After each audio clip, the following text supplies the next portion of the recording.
Hi, this is Ms. Pink, and my friends call me Pink. Thank you for joining me about the tale of Benjamin Bunny, written by Beatrice Potter in 1904. The Tale of Benjamin Bunny. One morning a little rabbit sat on a bank. He pricked his ears and listened to the trit-trot of a pony. A gig was coming along the road.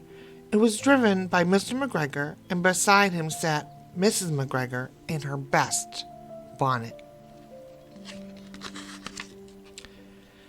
As soon as they had passed, little Benjamin Bunny slid down into the road and set off with a hop, skip, and a jump to call upon his relations who lived in the wood at the back of Mr. McGregor's garden.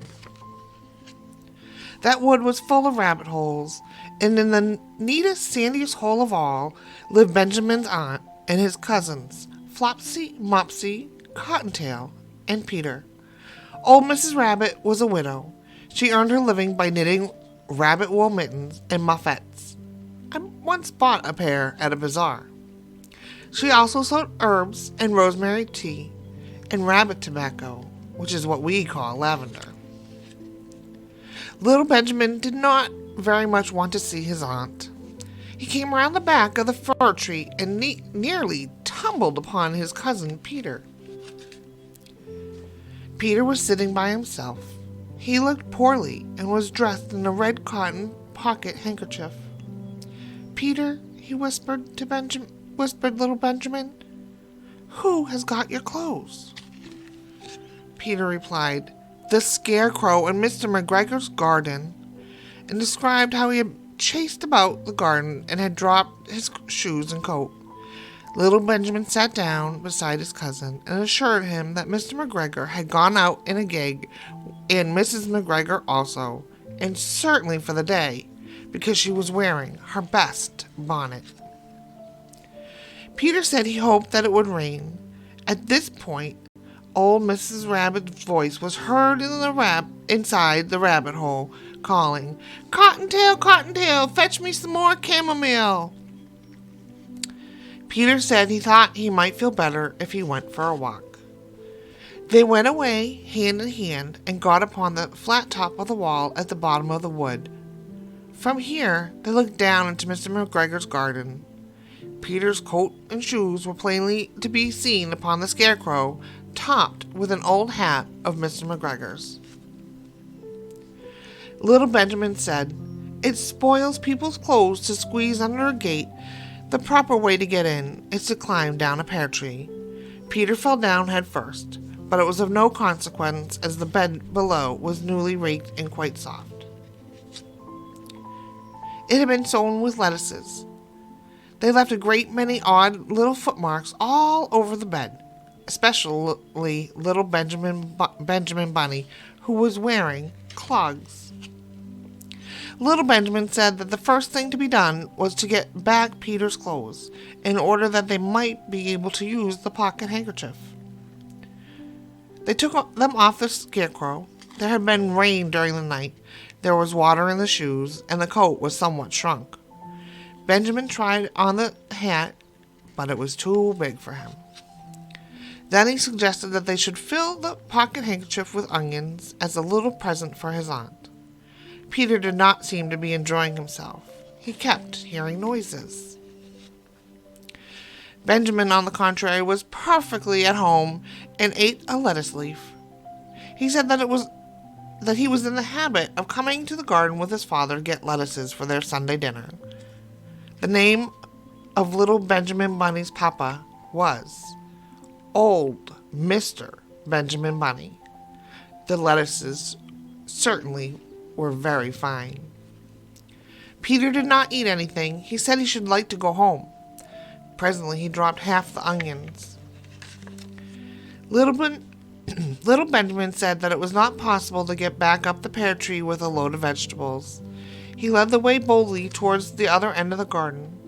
They went along a little walk on planks under a sunny red brick wall. The mice sat on their doorsteps, cracking cherry stones. They winked at Peter Rabbit and little Benjamin Bunny. Presently, Peter let the pocket handkerchief go again.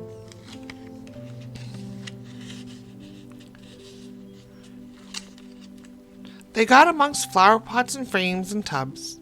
Peter heard noises worse than ever. His eyes were as big as lollipops. He was a step or two in front of his cousin when he suddenly stopped. This is what those little rabbits saw around that corner.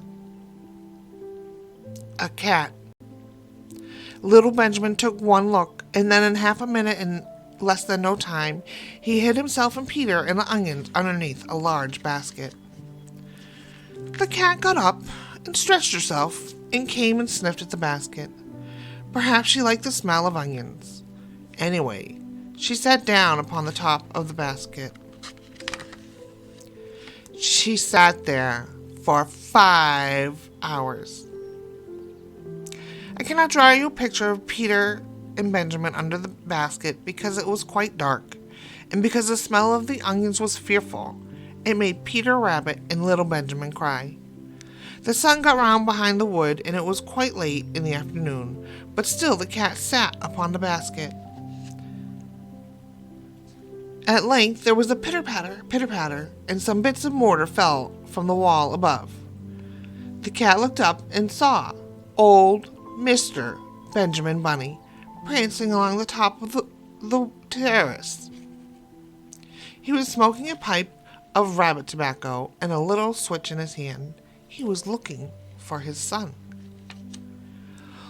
Old Mr. Benjamin Bunny had no opinion whatever of cats. He took a tremendous jump off the top of the wall, and onto the top of the cat, and cuffed it off the basket and kicked it into the greenhouse, scratching off a handful of fur. The cat was too much surprised to scratch back. When Mr. Bunny had driven the cat into the greenhouse, he locked the door. Then he came back to the basket and took out his son Benjamin by the ears, and then he took out his nephew Peter.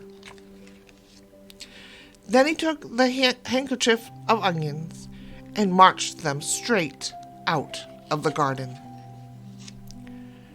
When Mr. McGregor returned about half an hour later, he observed several things which perplexed him. It looked as though some person had been walking all over the garden in a pair of clogs.